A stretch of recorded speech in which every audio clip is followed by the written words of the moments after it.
So, luto kami nga ng isda at saka squid. Parang carnazal feels lang. So, yan mga boss. So, yan yung asawa ko. Chef, cook mode kami ngayong dalawa mga boss ha. Okay mga boss, good morning. So, nagising kami mga almost 7 a.m. na. So, ano na, prepare for breakfast at kape na rin para may power to start the day mga boss. So plan for today is ano tayo, mag Britannia island hopping. Subukan natin yon. So siguro ang napag-usapan namin ng pamboatman, start ng 9 a.m. Kasi hindi naman talaga magtagal doon sa island eh. Siguro mga maximum of 3 hours lang. Lahat-lahat. So, kung makastart kami ng 9 a.m. 12 tapos na. Di pa natin alam talaga. Kasi may island daw mga boss na 4 rides. Mga rides daw. Siguro nakita ko yun sa ibang vlog na parang may rides na jet ski, yung mga banana boat. Siguro yun. Pero tingnan lang natin mga boss kung kasi maulan eh. So baka yung focus namin dito ligo-ligo lang, tsaka pasyal-pasyal sa mga isla, ganun lang. At tuloy na mamaya mga boss. Kasi yung punta natin ngayon mga boss is after sa Britannia, diretso tayo ng Enchanted at yung mga Tinoyan Falls, mga ganun. So, malayo daw yun eh. So, yun na lang muna mga boss ha. Luto muna kami dito ng misis ko. Update na lang mamaya. Sausage tayo mga boss. Sausage. Yung rice. May itlog. At nagluto na rin kami ng ham. Yung natirang isda kagabi. Tsaka may itlog na scrambled nasa loob. Okay na yun. Solved na yun mga boss for breakfast. Solved na ang breakfast mga boss. Okay, breakfast tayo mga boss. Kain muna. Re-energize, no? Re-energize. So, tingnan niyo mga boss, yung mga ginamit namin. Paper plate, kamay, plastic, gloves para wala nang hugas. Wala nang hinuhugasan mga boss. Tapon na lang. Tapon na lang kaagad kasi yun mas okay yun mga boss eh, kaysa maghugas pa kayo. It will take time mga boss. Kaya gano'n na lang. Gano'n na lang yung mga technique niyan mga boss. Ano na kami? For pump boat ride sa Britannia. Britannia Islands mga boss. Ito. Bali lakad kayo ng footbridge mga boss. Yan. Papunta sa pump boat. Dami palang footbridge dito mga boss, oh. Daming footbridge. Yung isa na parang talaga established, Arena Blanca.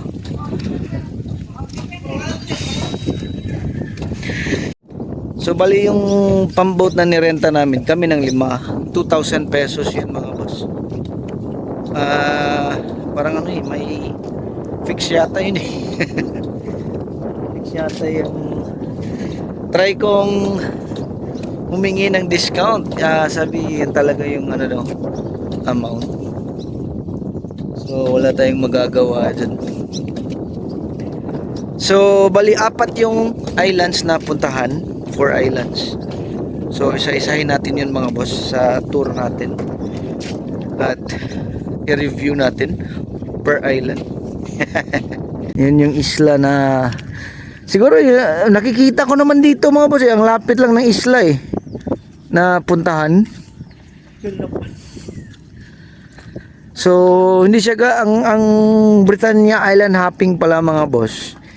Hindi ganun kalayo yung mga isla. Actually mga boss, sa personal, yung nakikita nyo sa harapan, malapit lang. Pero hindi naman pwedeng languyin lang. Siguro kaya dapat mag-pump boat kasi hindi naman pwedeng langoy-langoyin lang yan lahat dyan. So dito mga boss, mababa yung tubig. Kaya pala may footbridge. Daming footbridge. Tingnan nyo mga boss. Siguro sa nakikita ko lang mga boss 5 footbridge. So sige mga boss, chill lang muna boss bilisan namin yung paglakad kasi nandun na yun lahat eh.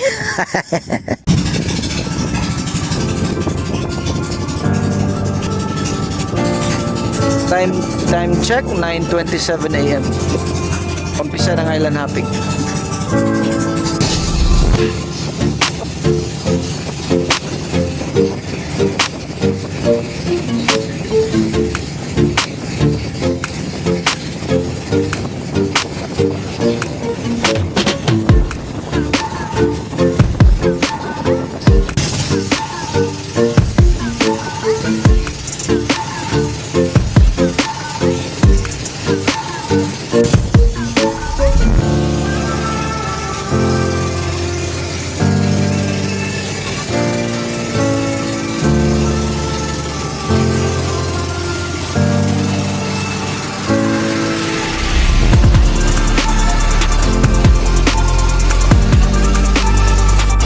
Okay, first island tayo mga boss.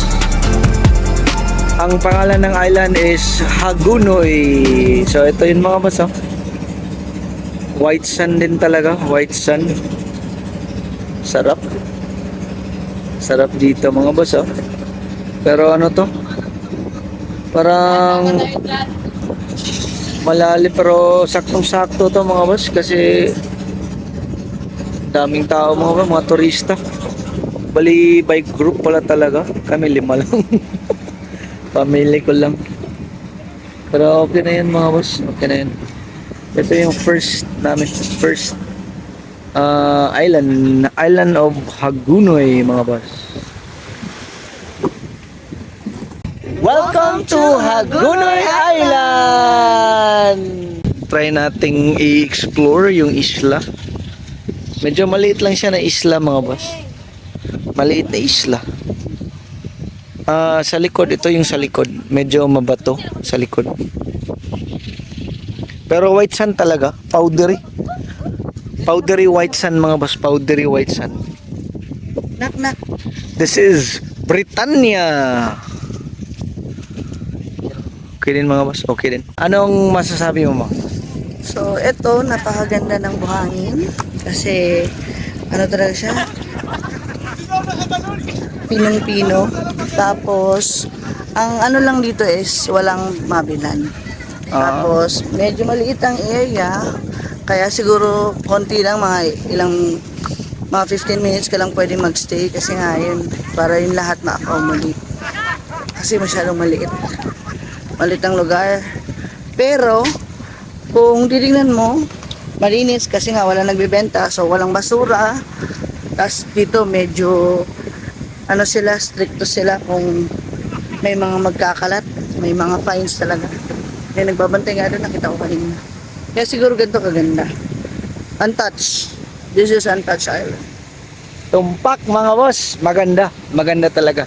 Kaya ano pa nga bang gawin natin? Di maligo na mga boss. Let's go!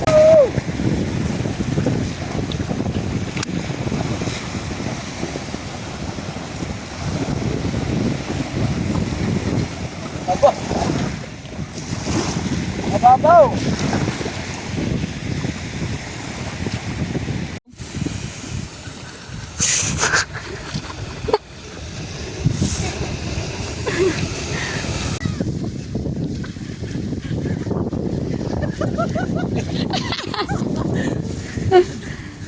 Okay, so tapos na kami sa Island of Hagunoy. Papunta na kami sa second island.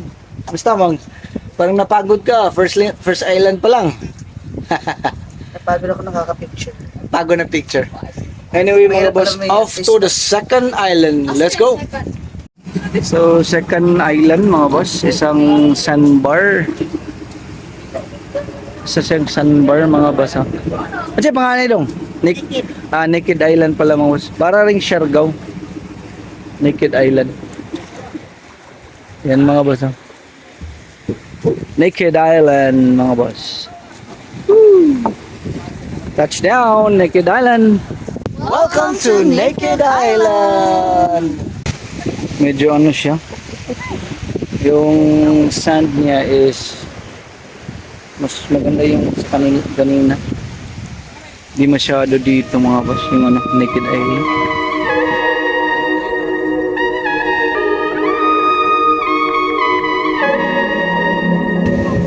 Yan. Naked Island.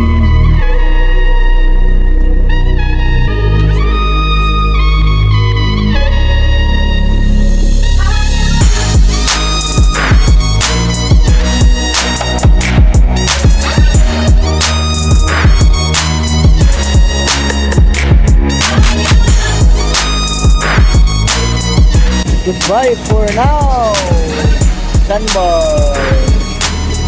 Napunta na kami sa pangatlong lugar mga boss. Kasi marami na akong rides. So let's go, try natin mga boss.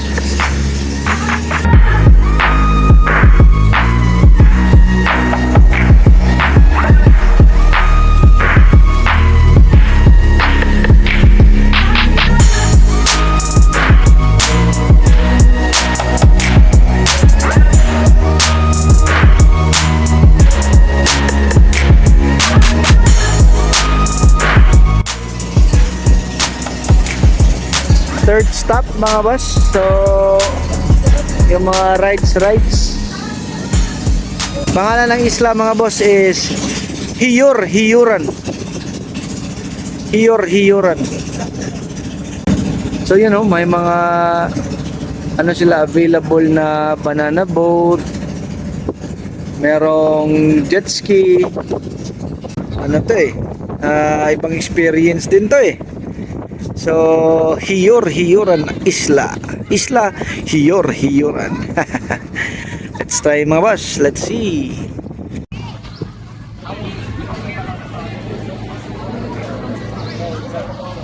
We love Britannia! Britannia! Okay, dito na tayo sa last stop. Buslon. Isla Buslon. Hindi na kami natagal doon sa rides mga boss kasi hindi kami mag-focus sa rides kasi marami naman yan sa amin. Tsaka medyo din sila, medyo magastos din. So focus kami sa puntahan ng mga lugar. Bali i-budget namin yung pera para mas marami pa kaming mapuntahan. Mas marami pa kayong makita din. Marami tayong mapuntahan. So ito yung Isla Buslon, mga boss. Isla Buslon. Bali dito pwedeng magtagal, maligo-ligo kayo mga boss. Pwede talaga dito. So dito na kami paplastada ng mga isang oras siguro. Uwi na. Yung mga boss. Welcome to Buslon Island! Woo! White sand din. Pero para sa akin mas maganda yung kanina. Yung first island. Talagang powdery doon mga boss Powdery dito pero medyo maraming tao. Pero okay lang naman yun mga boss. Ligo-ligo lang naman So okay na yun. So kakaiba din dito mga boss May dalawang isla. Bali ano lang talaga siya. Konektado to. Lahat-lahat. Lalo na ito parang low tide yata ito Pero konektado na silang dalawang mga boss. So, kakaiba din. Ate Jam, hello. Tingnan niyo mga boss. Parang sandfish. Parang sandfish. Ayo. Nanawag lang na napot. Parang sandfish. You know? Ito. Oh, sandfish.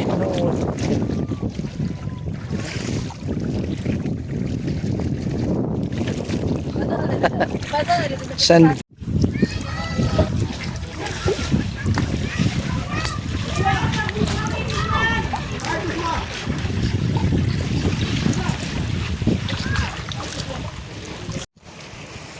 Okay, pabalik na kami sa pump boat. Bale, okay na yun. Stay ng 1 hour sa isla. Nakapagligo din, so ano rin, na try namin yung lugar. So ito yung Buslun Island mga boss ha. Buslun. So ito yung pinaka last stop ng island hopping tour. So dito nila kayo parang unlimited na dito mga boss. Baliligo-ligo na lang, bahala na kayo kailan kayo matapos. Kayo nang bahala. So kami 1 hour lang. Okay na. Kasi mag-lunch pa kami. Wala pang lunch. Wala nang tao dito, kami na lang. So alis na. Paalis na kami. Daming tao nang kumain doon, no? Kainan. So ano na kami? Sakay na kami mga boss. Sakay na kami sa pump boat. Ang pangalan ng pump boat namin ay April. Yung may cross pala. I love Britannia Islet. So may cross pala dyan mga boss. So balik na kami. Hindi na kami nagbaon ng lunch mga boss. Kasi pagbalik namin didiretso na tayo sa Cold Spring mga boss. Yun na yun. Sige mga boss, update na lang.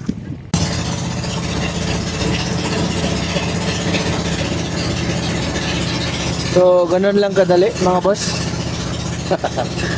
Parang ano lang 10 minutes ride pauwi galing sa yung Languyan. Ang lapit lang kasi mga boss, ang lapit lang. So, ano tayo? Padaong. Okay, kain muna kami mga boss. Bumili kami ng shell sa mga bata. Ito yung mga bata. Ano pangalan mo? Carlo. Carlo? Ikaw? Ha? JR, ikaw? Ha? Gabriel. Si Gabriel, si JR, saka si Carlo. Ito yung mga ano nila, tinda mga boss. Actually, mura lang talaga mga boss, pero Na, baligya niya. hindi naman pwedeng ubusin nating kainin lahat, 'di ba? So kung ano lang kaya, 'yun lang. Pero nagpapasalamat kami kasi nandito tong mga bata at Panghali na nakabili kami. Ayun, dami oh. Dami yung binili namin oh, ito. So, sir, ninikar na sir. Ha? Ninikar na sir. Sige lang. Kain muna kami, JR ha. Pag magkulang kami ng ulam, bili kami sa'yo. Huwag kang mag-alala. Stipot ka lang dyan. So, ito na yung pagkain namin mga boss. So, shell talaga. Fresh na fresh. Woo! Mga boss. So, tapos na kami dito sa Britannia. Kumain kami ng lunch. Tapos, sarap ng shell, mga boss. Nag-ice cream na rin kami. Kaming 5. Magkano yun, mang? Tawag 10 piso isa. 10 pesos to, 10. So, okay na. Pang dessert. Hindi na masama. So, ngayon mga boss, ang punta natin ngayon is yung Bugak Cold Spring. So, talagang first time to lahat ha. First time to lahat. So, DIY. Wala pa kaming Google Maps so hindi ko pa alam kung gaano kalayo kasi ang ano dito mga boss, yung talaga nature, walang signal eh. Walang signal dito mga boss. May signal pero hanapin mo mga boss. Hindi siya available kahit saan. Parang may spots na hanapin mo para makapag-signal ka. So mamaya pag may signal na mag-Google Map ako para malaman kung gaano kalayo. Pero sabi ng mga locals dito, mga 30 minutes drive. 40. Meron na? 40. Meron na palang signal. Tingnan ko. Wait mga boss ha. Meron na signal. Wait mga boss. Picture tayo mga boss. Nakakamangha. Ang laki ng kahoy. Yan o. Ano siya mga boss? Hindi ko alam kung anong klaseng kahoy ito pero or puno. Siguro mga 200 years old siguro. Grabe. Iba din talaga. Ngayon lang ako nakakita ng ganito mga boss. Kaya talaga nag-stop ako para tingnan. Kasi iba talaga eh. Oh, kita mo yung sasakyan. Oh, ang liit niya. Sige mga boss.